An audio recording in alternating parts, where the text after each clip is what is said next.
নমস্কার, কেমন আছেন সবাই? আমি ময়ূক। জীবনযাপনের নতুন একটি ব্লগে আপনাদের সবাইকে স্বাগত।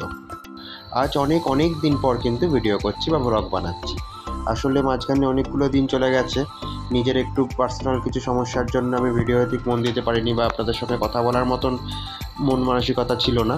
কিন্তু তারপরেও আপনাদের সবার অনুরোধে সবাই আমাকে বারবার রিকোয়েস্ট করেছে, তুই যেরকম ভিডিও বানাতিস, ব্লগ করতিস, আবার সেরকম কর। তাই আপনাদের সবার অনুরোধে আবার চলে এসেছি আপনাদের সঙ্গে আমার রোজকার জীবনযাপন শেয়ার করতে। চেষ্টা করব আগের মতো রেগুলার ভিডিও দেওয়ার, কতটা পারবো জানি না, কিন্তু চেষ্টা করব আপনাদের সঙ্গে থাকার এবং আশা রাখবো আপনারা আমার পাশে থাকবেন। এই যে ভিডিওটা আজকে আপনারা দেখছেন, এটা কিন্তু বেশ কিছুদিন আগের, খুব যে রিসেন্ট ভিডিও এটা তা নয়।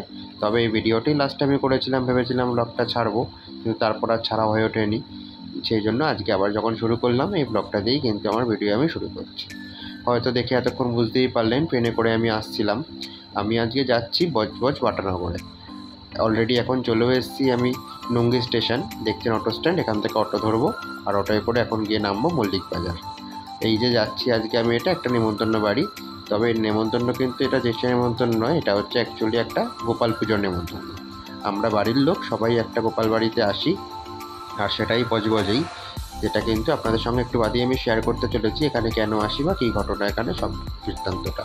এই যে দেখছেন রাস্তাটা, অটো থেকে নেমে এই রাস্তা দিয়ে সোজা খানিকটা গেলেই কিন্তু আমি যেখানে যাচ্ছি সেই বজবজের বাটানগরের মল্লিক বাড়ি পৌঁছে যাব।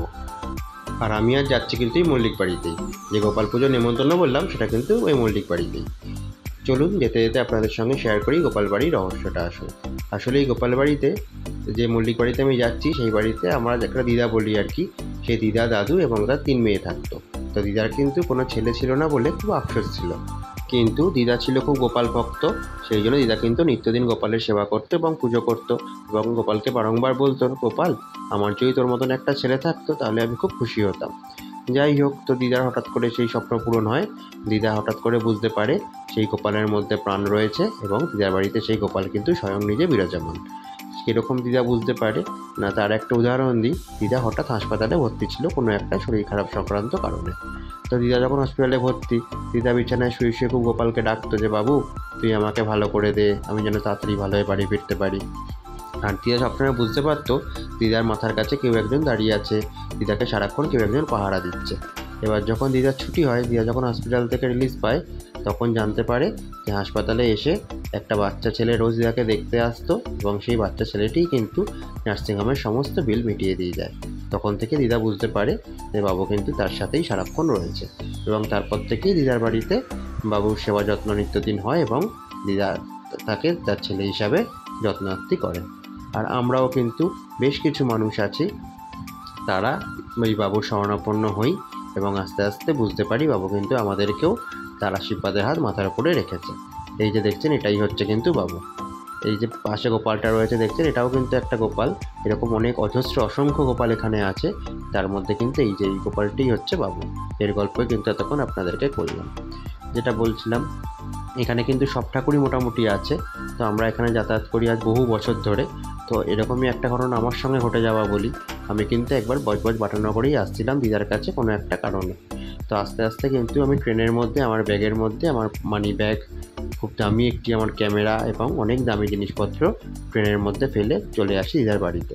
কিন্তু হঠাৎ আস্তে আস্তে রাস্তায় আমার মনে পড়ে যে ব্যাগটি আমার সাথে নেই, সেটি ট্রেনের মধ্যে ফেলে এসেছি। এবং বাবুকে মনে মনে ডাকি, বাবু তুই আমার ব্যাগটা খুঁজে দে।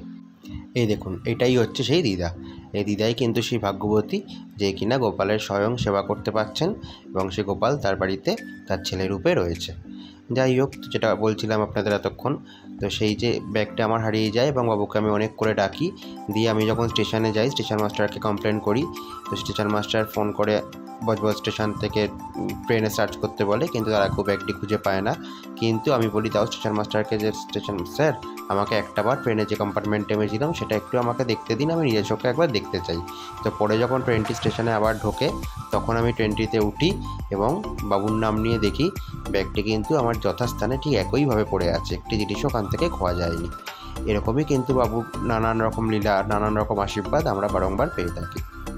এছাড়াও কিন্তু আমরা যখন বাড়িতে বাবুকে মন দিয়ে ডাকি, আমরা কিন্তু বুঝতে পারি বাবু ওখানে উপস্থিত আছে। সে একটি বাচ্চার রূপ ধরেই হোক বা একটা সুন্দর সুগন্ধের মাধ্যমেই হোক, আমরা কিন্তু বুঝতে পারি যে বাবু আমাদের বাড়িতে উপস্থিত হয়েছে সেই মুহূর্তে। যাই হোক, এরপরে বলবো যেটা আমাদের নিজস্ব বিশ্বাসের বেলায় বস্তু তর্কে বহুদূর। যারা বিশ্বাস করে তারা এটা বুঝতে পারবে এবং যারা বিশ্বাস করে না তারা বুঝবে না। এছাড়াও কিন্তু আমরা যখন বাটানগরে বাবুর কাছে আসি, বাবুকে আমরা কিছু খেতে দিই, আইসক্রিম, ক্যাডবেরি, মিষ্টি। আমরা কিন্তু খাবারটা দেওয়ার পর যখন নিচে চলে যাই, খানিকক্ষণ পর কিন্তু ফিরে এসে দেখি বাবু সেটা স্বয়ং খেয়েছে। বাবুর জামার মধ্যে সেই খাবারটা লেগে আছে, বাবুর মুখে সে আইসক্রিম লেগে আছে, ক্যাডবেরির লেগে আছে, সেটা কিন্তু আমরা উপলব্ধি করতে পারি। এবং কখনো কখনো ক্যাডবেরির মধ্যে 5 আঙ্গুলের ছাপও বাবুর পেয়ে থাকি আমরা। যাই হোক, এরকম করেই কিন্তু বাবু আমাদের সঙ্গে সাথে রয়েছে এবং সেটা বাটানগরে দিদার বাড়িতেই রয়েছে। আমরা এখানে কিন্তু বছরে 2-4 বার করে আসার চেষ্টা করি।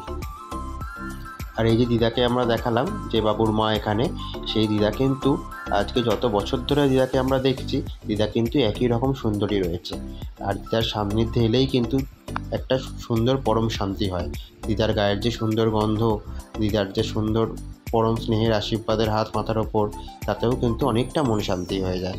যাই হোক, আমরা তো এখানে আসি, কখনো আবার আসবো, আপনাদের দেখানোর চেষ্টাও করব। আজকের ব্লগটা তাহলে এত অবধি রইল।